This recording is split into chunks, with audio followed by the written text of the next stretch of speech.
Hi, this is Little Dwarf playing games while rambling incoherently into a microphone. Why? Well, just because I can. And I continue with Tyranny, Blind. Now, if this sounds a little disjointed, it's because it's done through magic of editing. Later, I noticed the previous episode was way too long, so I cut it in half. Let's continue. Well, do you have anything new to say? So, the Scarlet Chorus and Disfavored are at each other's throats. Can't say I didn't see that coming, but the Archons might have waited until one war was over before they started another. Do you think I made the right decision? Fighting with the rebels? I'm sure Tunon didn't see that one coming when he dispatched you to help break the siege. Who can say? War is all about compromising your morals, deciding who lives and dies. What seems like a mistake turns into your greatest call down the road. I'll say this much, our time together is anything but dull. My blades are yours for as long as you'll have me. Noted. I have questions for you. What do you need? I want to talk about our travels. What did you have in mind? What do you think of our present circumstances? For having a military career as decorated as yours, I don't know what was going through your mind when you backed the Vengeance Guard. I can appreciate wanting to turn the rebels on your superiors, but never at the cost of your status. Zigzagging around the tiers, piecing authorities as we go? I suppose there are worse ways to occupy one's time. What do you think of our travel companions, and specifically of Ebb? It's easy to respect someone who brings that much passion to a battle. Even so, when she gets talking about pushing Kairos out of the tiers, she makes me want to carve my opinion on the matter across her back. Any particular reason you've chosen to travel with me? Well, if you're baiting me for a compliment, you're talking to the wrong girl. I don't have a gang anymore, and I wouldn't throw in my lot with any of the killers floating around the Scarlet Chorus ranks. The fact of the matter is you're doing important work, even if you stumble and flail along the way. If that puts me at odds with my Scarlet Chorus ties, so be it. I'm not such a camp follower that I don't look after my interests first. And I find you interesting. You've satisfied your curiosity, so let me satisfy mine. Why are you keeping a little scrap of a thing like me around? I definitely don't consider us friends. I mostly keep you around because you're very skilled in combat. You're a hardened killer. That's reason enough. I wonder what makes you so sure I won't cut your throat some evening just to hear you gurgle. It's taking a risk when you travel with someone like me. I suppose time will tell. She flashes you a pleasant smile. Let's talk to Lantry, eh? At least in theory, I'm supposed to be observing history and not getting myself wrapped into it. All the same, this is the thrill of a lifetime. Rarely does one stand so close to monumental moments in the making. You're playing a very dangerous game, or maybe toying with your food. By adopting the Vendrian Guard, you've bloodied the waters with the chum of hope. I must ask, did you help the Oathbreakers to suit your own plans and whims, or do you genuinely wish to protect them? They didn't ask for this war, and nobody else is going to fight for them if I don't. And what of their past actions against Kairos? Aren't you worried of guilt by association? We saw what became of Cairn for merely suggesting treachery.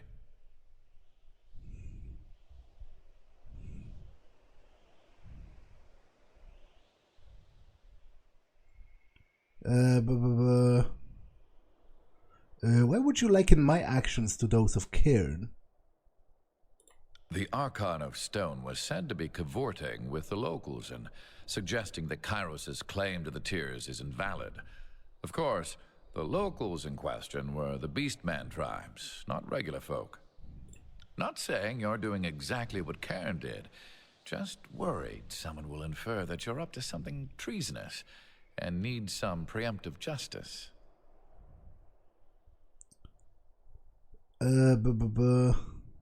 They're I don't like this option.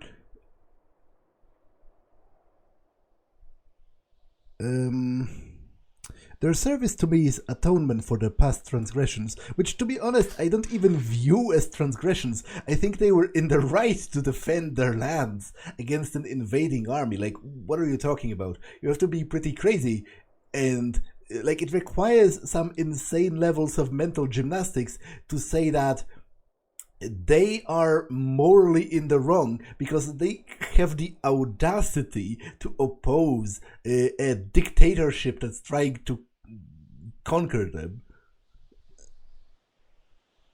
Their service to me is atonement for their past transgressions. I will waste no time to talk on talk of bygones. We long held to the fantasy that someone would rally to our cause, but we assumed it would be our neighbors and cousins that rescued us from extinction. I'd never have guessed salvation would come from the enemy's court.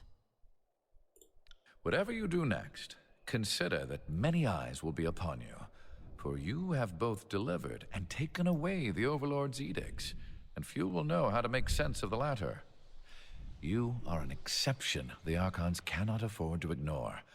They will likely aim to control or destroy you. Have you heard of edicts being broken before? Most of Kairos' edicts were either worded to end in a manner of the Overlord's choosing, or the edicts have simply continued in perpetuity. That's not to say there haven't been stories of broken edicts. They're just uncommon. The oldest is, I think, Golbraith and the Edict of Sorrows, and that tale dates back to around the year 110. Aside from you, the most recent was the Edict of Twisting Grasses, back in 380. In all these stories, Kairos' edict very clearly gives its victim a single way to escape, and someone manages it. What's never happened is the pure abatement of an edict, like using a spell of warding or cancellation. Noted. But let's talk further. So what's on your mind? Did you wish to discuss matters of the present, or would you prefer a more scholarly rant? Let's discuss current matters. Of course. How can I help? Know anything about the region we're in? The Spires predate us all. As far as I know, we're the only ones who've been up here since... ever? I think this might be a first. Perhaps the real Trailblazer had trouble getting down and was lost to history. Of course. How can I help? You're taking about a lot of notes about what? All kinds of things. My mind is old, memory's a sieve. Keeping track of you, noting what I hear of the war, scribbling down reminders to myself, that sort of thing. Is it safe to be writing on your arms that much? Oh, certainly not. But it depends on the ink I'm using. Too much cerulean and I can't sleep. But just the right amount, and I can write all night. The red ink will give you swamp bottom if you drink it, but absorbed through the skin, it'll make you taste colors and smell music. Speaking of which, I should change out my tip. So he's getting high on inks? That's interesting. I use 3 kinds: sepia, cerulean, and a red that's never the same shade. My recipe needs work. I like having 3 colors, but they also provide different states of mind for writing. Your inks sound fun. Can I try them? I can't in good conscience poison you.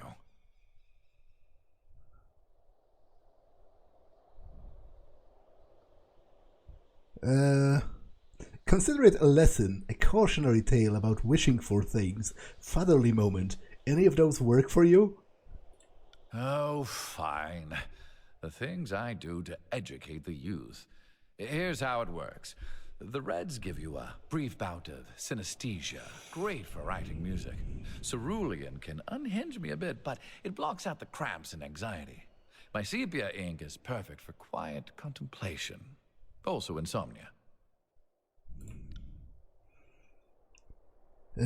Plucking several ink vials from the bandolier, Lantry looks at you expectantly.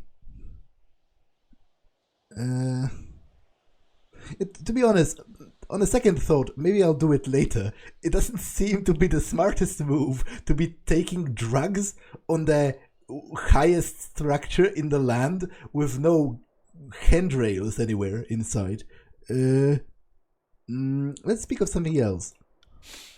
All kinds of things. My mind is old. Memory's a sieve. Keeping track of you. So what's in your mind? I have some questions for you. Current matters. Of course. How can I help? What are your thoughts on our traveling associates? Are you asking for an objective assessment? Or is this your way of saying you want to gossip? Barrick, what do you make of him? You must have some leverage over him, as I would have thought he'd lead us into a disfavored trap long ago. Or maybe the Legion is just that polite? I must admit, I am completely fascinated by his predicament. Ever tried diagramming the articulations of his armor? Don't. It'll only lead to madness and ruination. Thoughts on verse? I know little of swordplay, and couldn't work a curve and arrow to save my life. I can't really comment on the lady. Lady? You're just afraid to talk in front of me, clear as day. Your sweat is easier to read than your ink scribbles. No, not at all. I just don't know how to comment on a warrior's worth, that's all. Spare me your blather. Verse pauses to read Lantry's body language. Huh. Think that, do you? Didn't know you had such swollen hope for me. No need to keep secrets, Lantry. A most fascinating specimen. I think she has great potential. A dangerous amount of potential, to be blunt. The Scarlet Furies are the fighting elite of the Scarlet Chorus, and that means floating to the top of a sea of blood and chum. We should consider ourselves lucky to have her on our side, with her weapons usually pointed away from us. What do you make of Ebb? Good tidecasters stay underwater. Kairos did the Tears a favor by erasing those moon howlers from history. A shame one of them escaped justice. Oh, wow. There's some bad blood between the school of Quill and Ink and the Tidecasters. I like that I make you this agitated. Considering all the things that don't seem to bother you in the slightest. I'm not gonna lie. I'm kind of getting off on how much power you're giving me here. And then there's your coquettish act whenever someone calls you on your teeth. I'll be the one ready to tangle when, not if, you decide to pounce. Let's speak of something else. A couple of questions. I am nothing if not a semi-reliable font of knowledge. What did you want to discuss? I'd like to know more about you.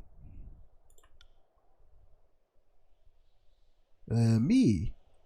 Well, fine, but I'm not a very fascinating subject. I study interesting people, enough to know that I'm not one of them.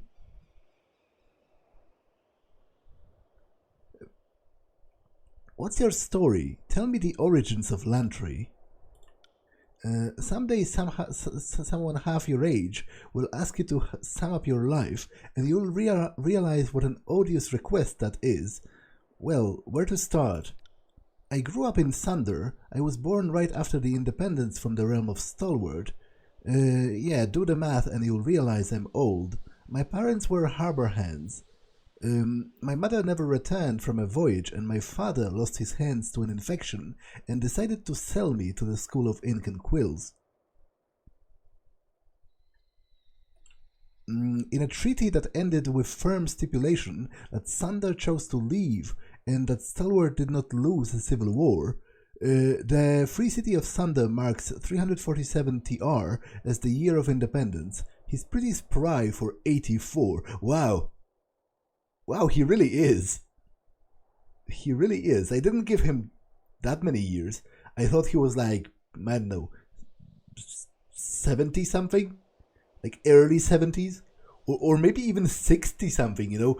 People in the past, they didn't live as long as we live today. Although they didn't live nearly as short as some people seem to believe. It's a common misconception that's brought about by averages. You know, children died a lot For example, in the Middle Ages, in the pre-modern era, if you lived past like 5, you had a good chance of growing old. Any other family? Irrelevant. If they exist, they are as strangers. Family ties are severed when joining with the sages, at least in principle. The school has had its share of favoritism for blood relatives. As a novice, I was assigned to dovecotes, where I learned how to raise and groom birds to carry missives, and most of my early tomes are on that subject. 10 years and several tomes later, someone decided I was ready to be welcomed into the inner circle and shown the ways of magic.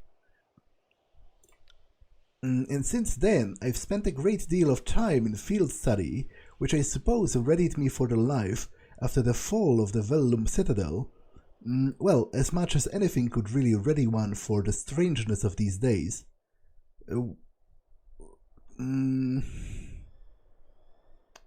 Were you born as Lantry, or did you take that name when joining a school?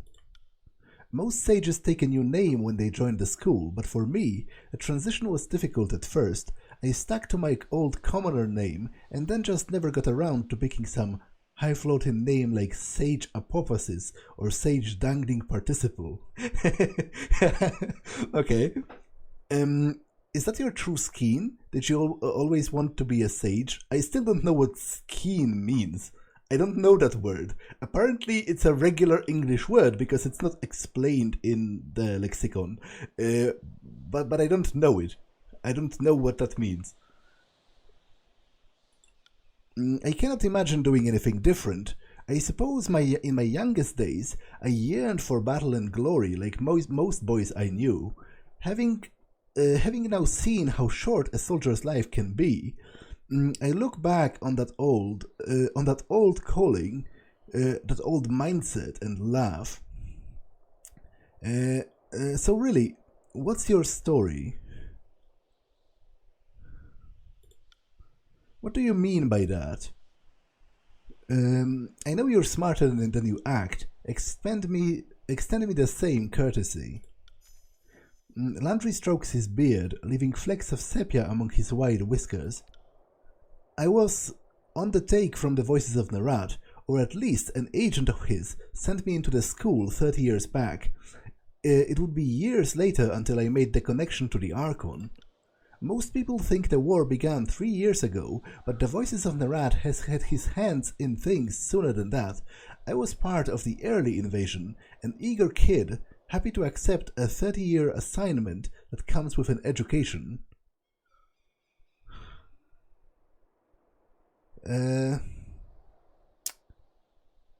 So you advocating surrender to Kairos was an end of your long plan? Yes and no. When I first left, I was just happy to get educated by the sages or on someone else's rings, and my orders were simply to listen and report. As the time drew near, my commands were to win them over, a little at a time, to the notion of surrender. But I failed. The elders of the school grew defiant, and the militant minds won over. These are tearsmen after all. I didn't deliver the surrender, and it took the Overlord's edict to end what I was sent to do. What else aren't you telling me? You read the Edict of Fire. You were the messenger of Kairos' judgment on my work. It was about then I decided I don't need to take. What? It was then I decided I would need to take an interest in your scheme. In truth, I am deeply curious about anyone who has lived as vessels to Kairos' most supreme magic. When I heard you were proclaiming a second edict, I had to find a way for us to meet. Being tied in a prisoner camp was not the intended plan. Thank you for telling me. No more secrets, understood? I will endeavor to earn your trust the best I can. Sorry to have given you a reason for doubt. Let us speak of something else. You've mentioned raising birds earlier. Think you'll go back to doing that? At some point, yes. Good birds are needed to keep missives moving through the tiers. I sent all my best birds to flight before the edict. Turn of the phrase, constant call, and all the rest. They are all there somewhere, and maybe when this is over, I'll summon them back and start a new dovecote. How do you feel about Kairos? How can I not help but find him to be the most captivating person alive? The man has bent empires, claimed continents. Where he goes, history follows. I won't deny he has killed millions at least, but I contend many more would have died in petty wars across Terratus in the void of Kairos. I've seen what tiny despots, merchant cabals and mages guilds can inflict in the names of all sorts of righteous causes. I will take the rule of Kairos over the tyranny of every idiot on Terratus. I'm kind of the opposite. Like, I find the notion of, submitting to a dictatorship of a divine autocrat for some kind of a notion of greater good to be abhorrent. It fills me with disgust that Kairos has the goal to conquer the world and tell everyone it's better this way. We're conquering you for your own good, so shut up and take it. I don't like it at all. Let's speak of something else. I am nothing if not a semi-reliable font of knowledge. What did you want to discuss? I'd like to discuss arcane matters. And I'd be happy to oblige. Ever since the fall of the Vellum Citadel, it is hard to find someone with whom I can discuss such things. What do you know of Kairos' edicts? Kairos has cast many over the ages, and to my knowledge has never worded two edicts exactly the same. Edicts defy our understanding of magic. Kairos' magic works over vast distances, over indefinite durations, and no archon or mere mage can counter the force of an edict. What can you tell me about edicts in general? I explain it to my students like this. A spell is to an edict as a drop of rain is to a hurricane. Edicts and spells are both magical cantrips, but differ in intensity by orders of magnitude. Edicts are almost commands to Terratus that must be carried out until the instructions allow for the magic to end. If Kairos wants a plague until the next Judge's Day, except copious boobs?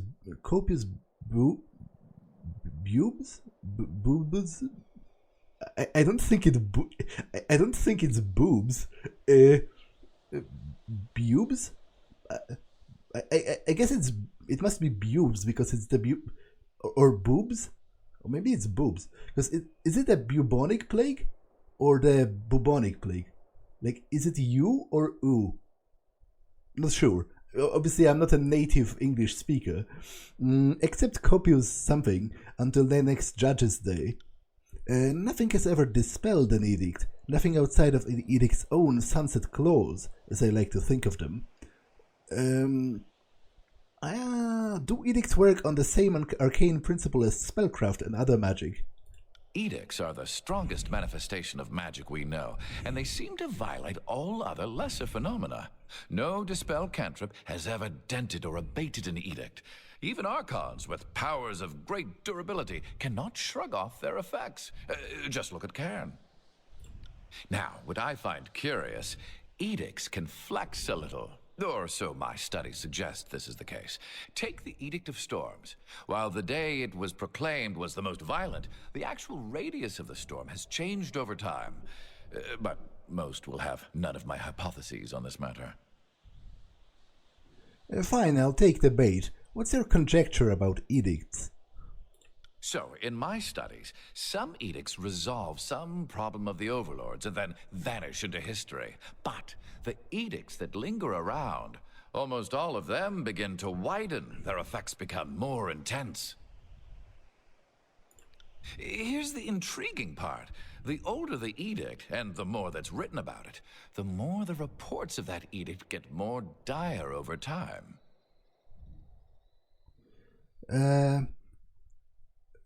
Perhaps edicts have a life of their own when set in motion.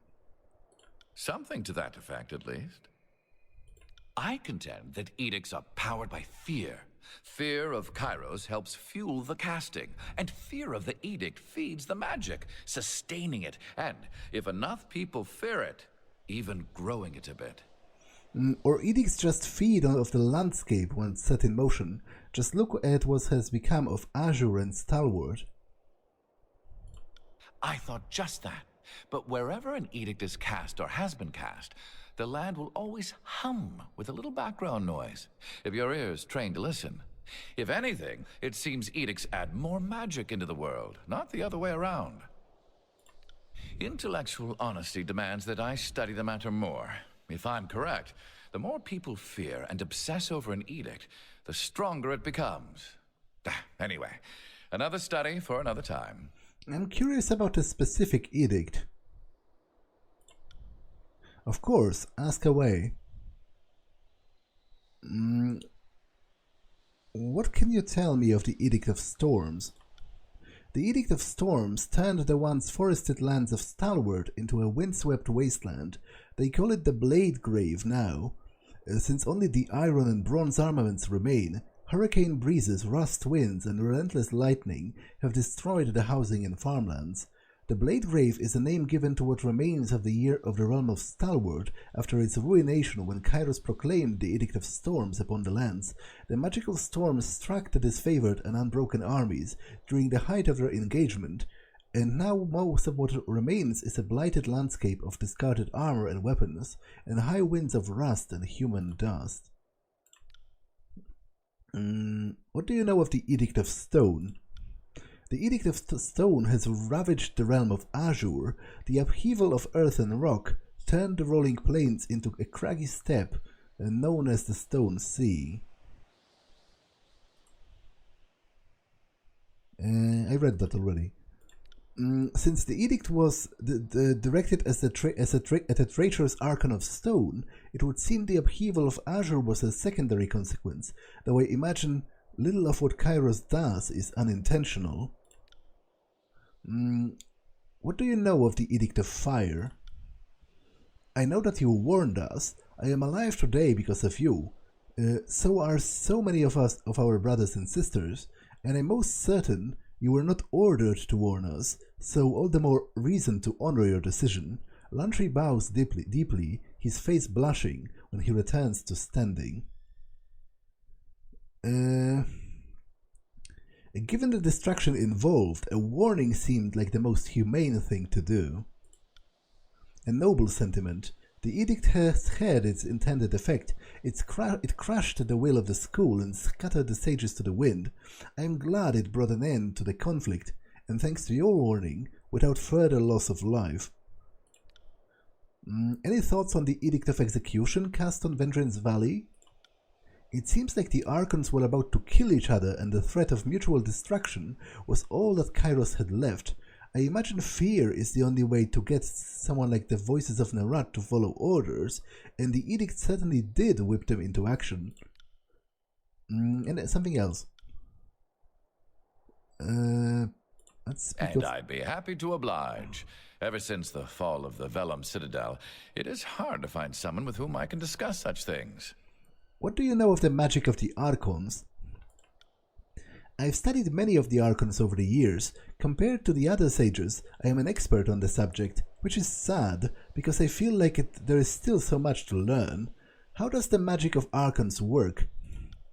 The Archons all have magical powers that are intuitive. The Voices of Nerat pulls out someone's mind, or the Graven Asher protects his soldiers, that magic isn't a signed spell or a ritual. To them it's closer to flexing one's hand.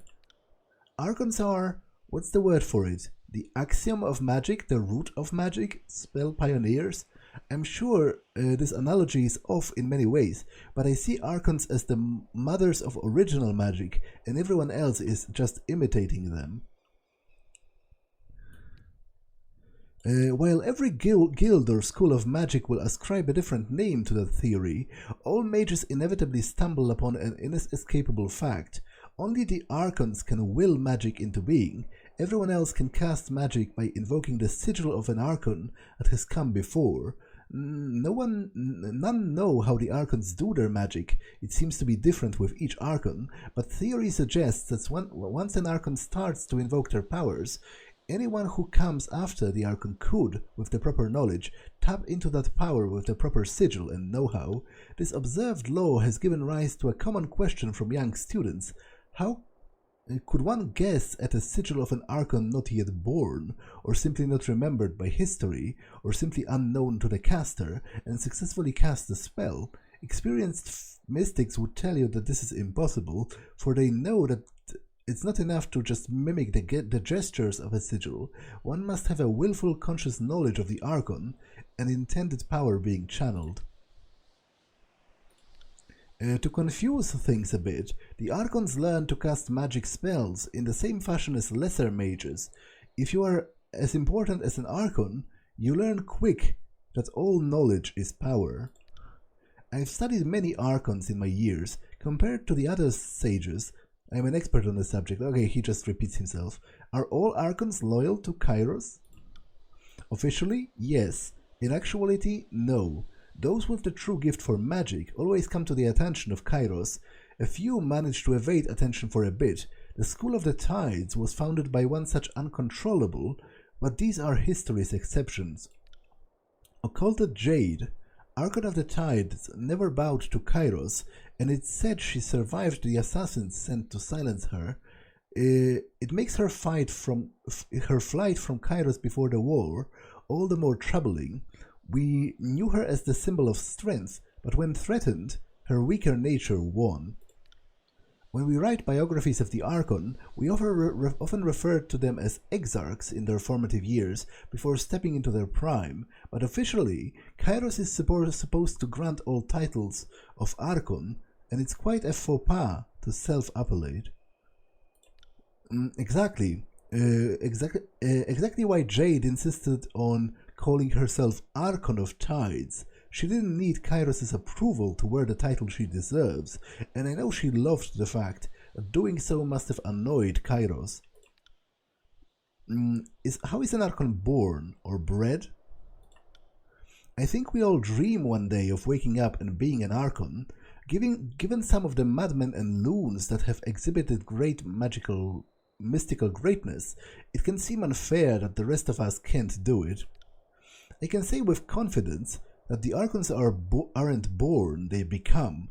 Graven Asher is a good study of this. Before he was the Archon of War, he was a successful commander, each victory more daring and glorious than the next. Somewhere along the way, his leadership took on mystical qualities. The Graven Asher we know today can reach out and protect his soldiers from harm, but maybe at first he could just protect those near him.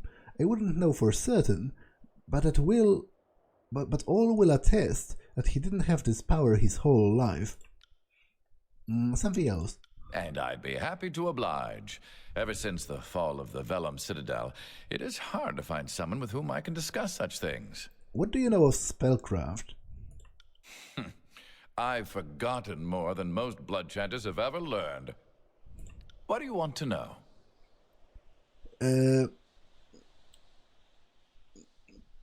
What can you tell me about singing magic? Scholars don't have a good word for what the Archons do when they cast magic. Couldn't tell you how Graven Asher casts his protection over his soldiers, nor would I know how Blended Mark consciously decides to move through a shadow. But when us mere mages want to cast a spell, we do that by signing the sigil of an Archon that previously discovered the magical phenomenon in question. It's debated whether the Archons create new magic or just discover magic that was waiting for us, but such questions seem impossible to answer while sober. What sort of magic did the sages teach you? Sage Sinden tutored me in traditional sigils, those of preservation, concealment, and healing, as derived from the bygone Archons of Travis, of Taravis, Fading Wrath, and Orphan Midwife. The preservation magic is largely functional, sealing parchment, binding books, and all that sort of things. All of our chronicles learn concealment magic, as our ideal method would be to study events without contaminating decisions being made. As for healing, many of us modern sages study this a great deal. The school has a shoddy reputation among the common folk. I figure if they knew us as healers and caregivers, maybe we start to change opinions. Healing. Now that's a noble craft to study. True, but given how accident-prone it can be, I think the person that benefits the most from my magic is me. But certainly the most gratifying spells I know are the ones that ease pain and suffering. These make me feel slightly useful. Can you teach me anything? I think you know all I can teach you. Okay, other questions then. And I'd be happy to oblige. Ever since the fall of the Vellum Citadel, it is hard to find someone with whom I can discuss such things. Are you familiar with the old walls? Familiar is a relative term. I think I know more than most, but it's a subject of mystery, even to the scholars. Though, I must admit, in addition to my reading, I've ventured into the old walls on occasion, and soiled many undergarments in the process. Do you know who built them or why? We can only seem to agree that they were built. There is no consensus as to who of it. We generally use the old realms or the older realms when describing the folks that must have done all of those constructions ages ago. That's also where the young realms get their name, indirectly. Azure, Stalwart, and all of the others, and all of them are older than you and I, but compared to the old walls, they are babies. As for why, that's anybody's guess. I've always assumed it's an ancient road of aqueduct, it's an ancient road and aqueduct network. If you just needed to fence off your neighbors, you wouldn't have such elaborate, expensive masonry on the inside. What sort of things have you seen in the old walls? Aside from the terrifying Bane, well, every section of the old walls has its own jaw-dropping architecture. I've seen bridges that move when someone is near, mystical barriers that must have been standing for eons. And I've seen remains, so many remains, a lot of them sages from centuries past or hapless drifters that must have been desperate for shelter. What fascinates me are the symbols found on the interior architecture. I can't help but think if we shared notes with other old world explorers, we might someday decipher their meanings. Kairos forbids exploration of old worlds. Did the Tearsmen have similar laws? In typical Younger Realm fashion, entering old worlds was never illegal, but plundering them was, the logic being that which rests in the old walls belongs to the local ruler, not you. The noble houses made a point of buying anything that came out of the old walls. Plenty of ancient stuff in there, but sometimes you find stuff that's just a generation old, left by the last fool trying to search for treasure. If you've been through the old walls, you must be familiar with the Bane. More so than it is healthy, I've seen one rip a young scribe in half with its nebulous talons, and I've run away from more than my fair share of angry Bane. That sounds redundant. They all seem angry. Heard all sorts of theories on the Bane. Heard that they were dead mages, the nightmares of Archons come to life. One sage believes they are Kairos' children. Guess if you have enough ink and parchment, you can crap out any dumb idea. I profess to know very little and stick to what can be observed. They appear cunning but lacking a language, having animal-like qualities, but they seem to be drawn only to magic and commotion. Food and water seem irrelevant to them. Okay, let's speak of something else. And I'd be happy to oblige. Ever since the fall of the Vellum Citadel, it is hard to find someone with whom I can discuss such things. What do you know of the spires? History used to say that the older realms built the spires. These days, you'll hear children repeating that Kairos built them. Guess that's the new history.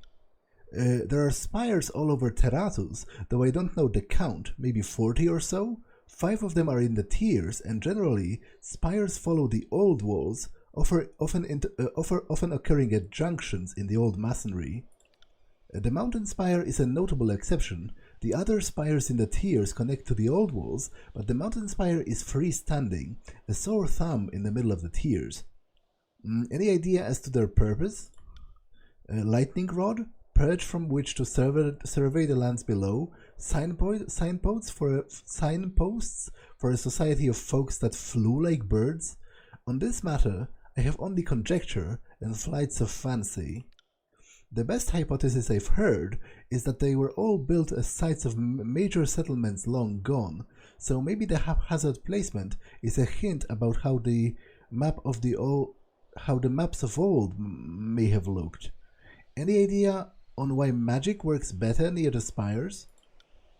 The sages liken this phenomenon to heat radiating from a candle. The air is just thicker with magic the closer you get to a spire. It can be deadly, trying to work spells so close to a spire if you aren't wise to the effect. I'd be famous if I could tell you why this happens. I've always assumed they are a magical equivalent of river sources. Just as water endlessly flows from a certain specific site, so too are the places where magic pours endlessly from a natural source. Any idea who built the structure on top of the mountain spire? Know any sculptures with superhuman strength and the power to fly? If not, then I'm out of ideas. Structurally speaking, it looks vaguely, and I don't mean vaguely, and I do mean vaguely, similar to the sculptures in the old Academy of the Tides. But if that were the case, I think we would know more. I also noticed the resemblance, but I can assure you, it was built by an old tidecaster. If it was built by an old tidecaster, it was the best kept secret in the school that prided itself on showmanship and boasting about your exploits. Oh, so you studied the art of being insufferable, and here I thought it was a natural gift. The symbols on the structure certainly look like they could be related to the symbols found in the old walls, so I'm all but certain the structure was built by the same craftsman who built the spire. And I'd be happy to oblige. Okay, I have some questions for you. I am nothing if not a semi-reliable font of knowledge. What did you want to discuss? I have questions about our allies and enemies. Well, you might want to ask a more soldierly type about the armies, but do you want to talk about the Archons or other mages? I wanted to ask about the Archons. I know much of such luminaries, so I'm careful with my words, but ask if you must. Tell me about Graven Asher, the Archon of War. Ash has served with Kairos for a mere century, but he has been a reliable general and level-headed warlord. Certainly when compared to some of the more bloodthirsty Archons to serve under Kairos. I'm not saying the disfavored are merciful. I'm just saying I've read the stories of the Archon of Blood and know it could be worse. I know Graven Ash can defend his soldiers from far away. Ash's Aegis is the term us Arcanophiles have taken to calling it. Not surprisingly, Graven Ash is beloved by his troops. I mean, if Tunon could mystically protect you from cudgels and sharp sticks from leagues away, you'd like him more. Tell me about the Voices of Nerat, the Archon of Secrets. The Voices of Nerat is one of Kairos' most dangerous and unpredictable servants. He can pull memories, whole personalities if you believe some reports, from his victims, and over time, this has created a single Archon with the knowledge of countless lifetimes. He and I were in written contact as part of the taking of the Vellum Citadel. Though I exchanged very few words with him, it was readily apparent that the Voices doesn't see people, he sees uses. What do you know of Tunon, the Archon of Justice? First, I suppose, I should ask you what you know of him.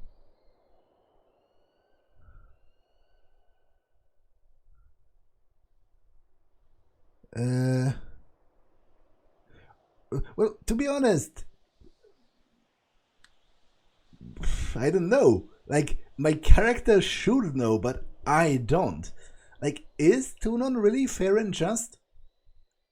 Like, he's the Archon of Justice. I would assume that at the very least he keeps to the letter of the law.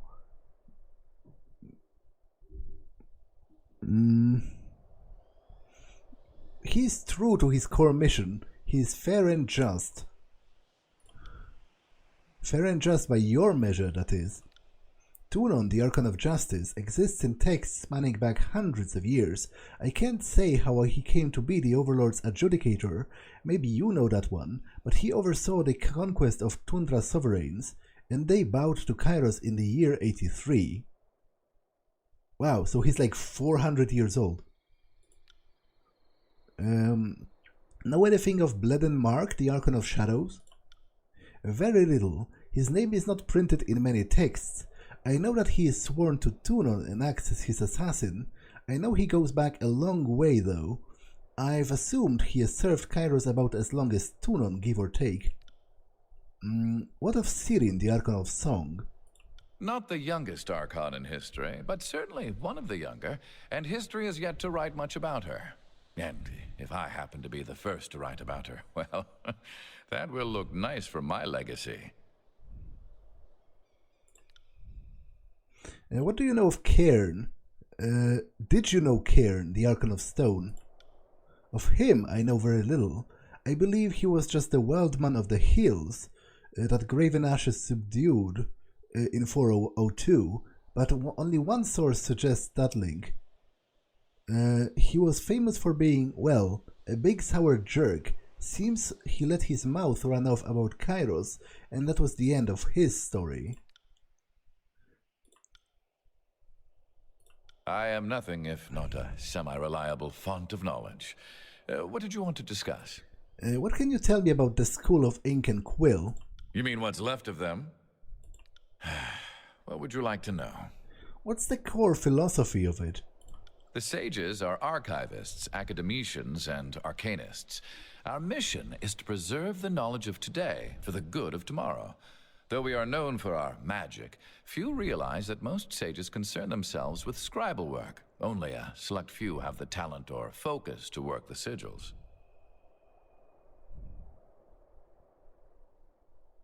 Each sage benefited from the scrolls of learning that came before him, and so each sage must repay this boon by gathering, authoring, or translating new texts to the stacks. But all that's a bit generous. It's no secret that the sages were far more happy to add knowledge than to share it. Why did the sages resist Kairos? Why, indeed. As historians, it is our place to document, not direct. Let others rage and resist. Ours is the duty to record. The decision to defy Kairos was not unanimous, nor one decided upon lightly. The laws of Kairos would forbid much of the knowledge contained in the Vellum Citadel. The elder sages feared, rightly perhaps, that the Overlord would put an end to our tradition of stockpiling knowledge. The Battle of the Vellum Citadel was a battle to preserve knowledge, but our actions will be remembered as treason against the will of Kairos. Tell me a bit about the school's history. The sages trace their days to a generation after Five Wives, when the first settlers moved west. The Vellum Citadel began as a scholastic retreat, slowly blossoming into the finest library in the continent across the generations. The Five Wives is the name for both the historic landfall of seafaring human settlers on the Tiers, as well as the name of the archipelago where the first, now largely abandoned settlements were founded. In centuries past, the historic event was known more properly as the Five Wives and the Seven Husbands, for as the story goes, 7 ships made landfall, and after 2 seasons of difficult living, the 7 husbands got back on their boats and see what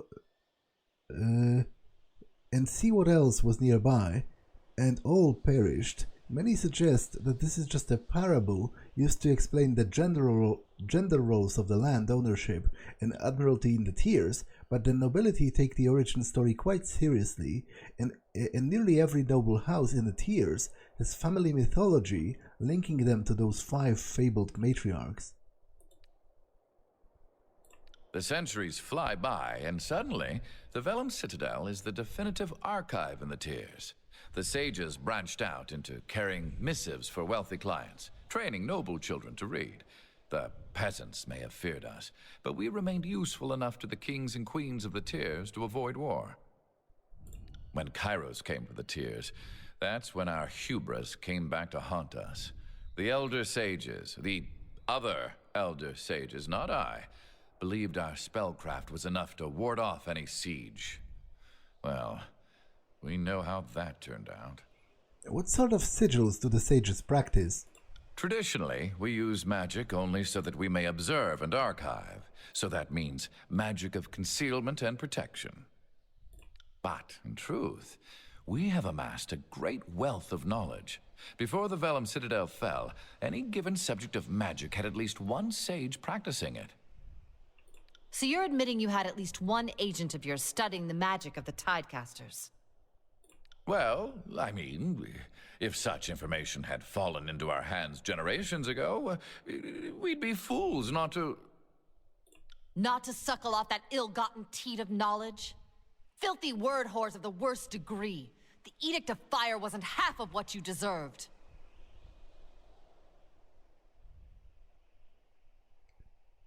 To be honest, this is a stupid, like, what? If anything, I understand maybe that she would have gotten angry at them acquiring the knowledge, if it was by theft or whatever. But why is she angry about them studying it? Like, when they have it, and it seems he's suggesting they've gotten it, you know, maybe even before he was born. If it already is there, why not study it? Like, come on. But to be honest, I can see this conversation going to not very constructive places. Both of you drop it. What would you like to know? I am nothing if not a semi-reliable font of knowledge. What did you want to discuss? So they say sages know all sorts of things.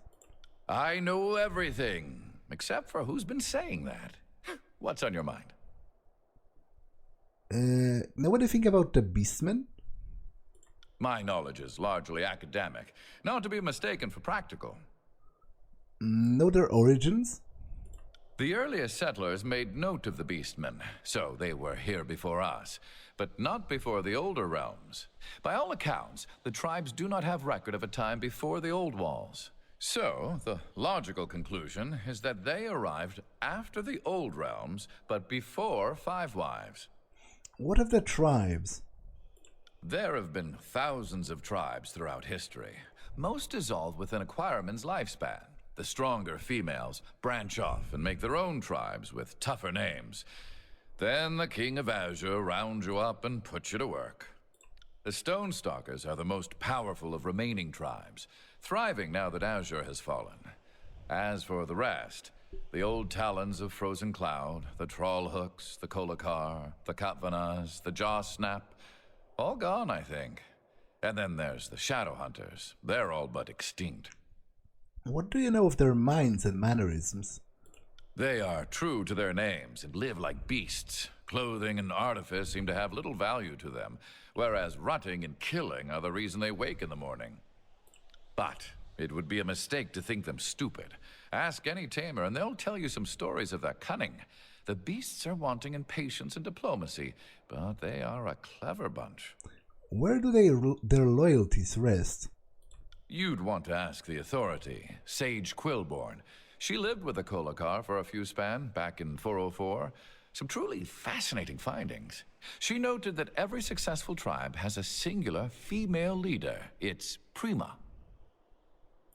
She noted that beastmen show fluid loyalty to new matrons. They adapt well to changing leaders, but they never change the relatively simple but strict hierarchical model.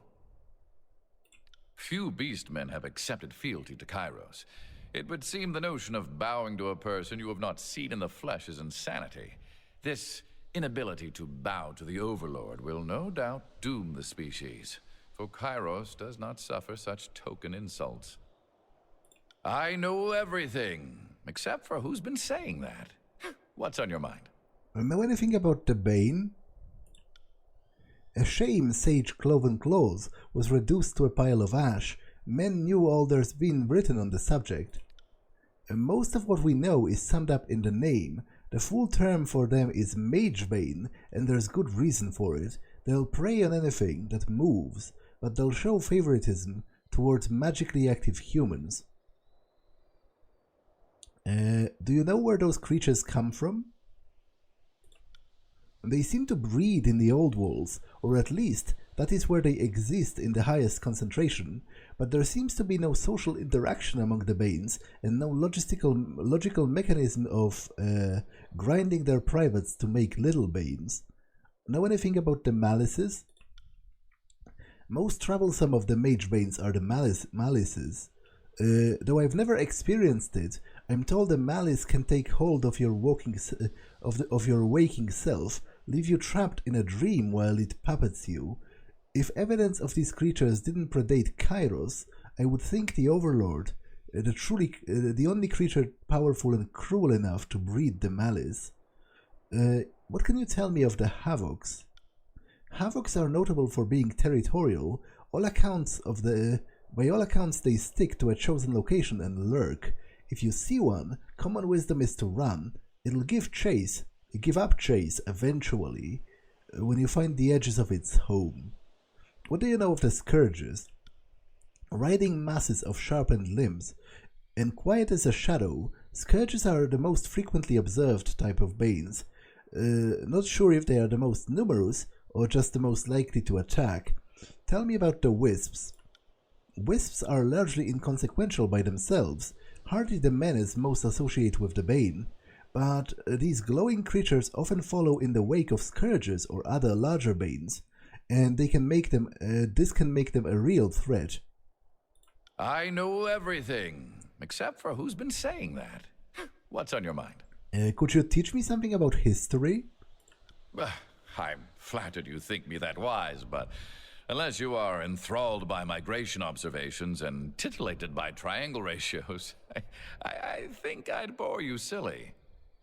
But what better tangent than triangles? Fine. If you have truly nothing better to do than talk trivia with old Lantry, so be it. Lantry pops up open a scroll case by his hip, producing a long handwritten manuscript. A Brief History of the Tears by Sage Lantry. Volume 1, Settlers from the East. Dry land, came the cry from the prow of the ship. After months in the deep ocean, the pioneers of the Tears saw their promised land at long last. The minutes roll on, and Lantry's cheerful reads. What?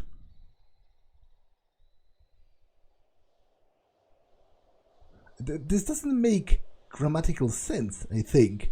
Like, what's this Lantry's? What's this S doing here? The minutes roll on, and Lantry cheerfully reads through his painstaking treatise. Listen politely. Fascinating. Volume 3, years 90 to 94.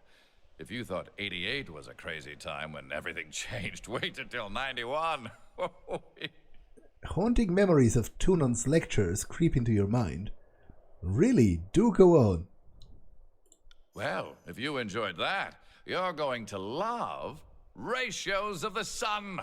So, by using the shadow of a staff at noon as a starting point, I used triangles to show a relation.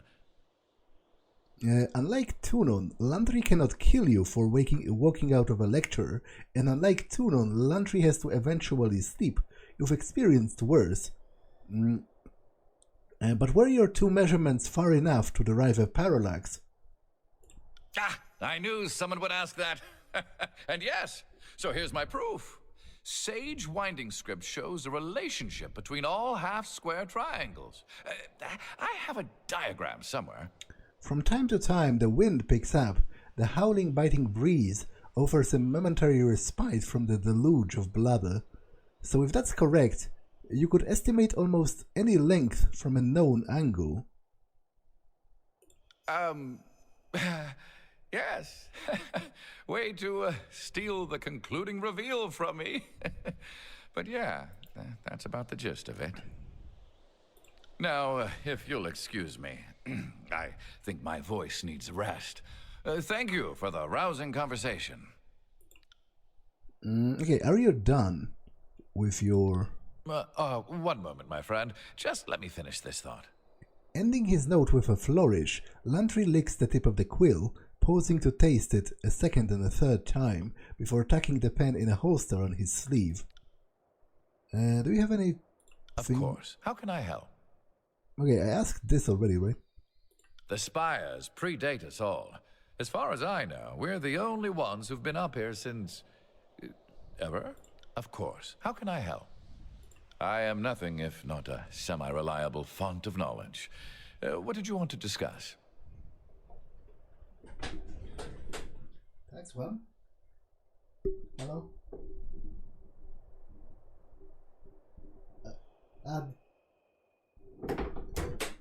Okay.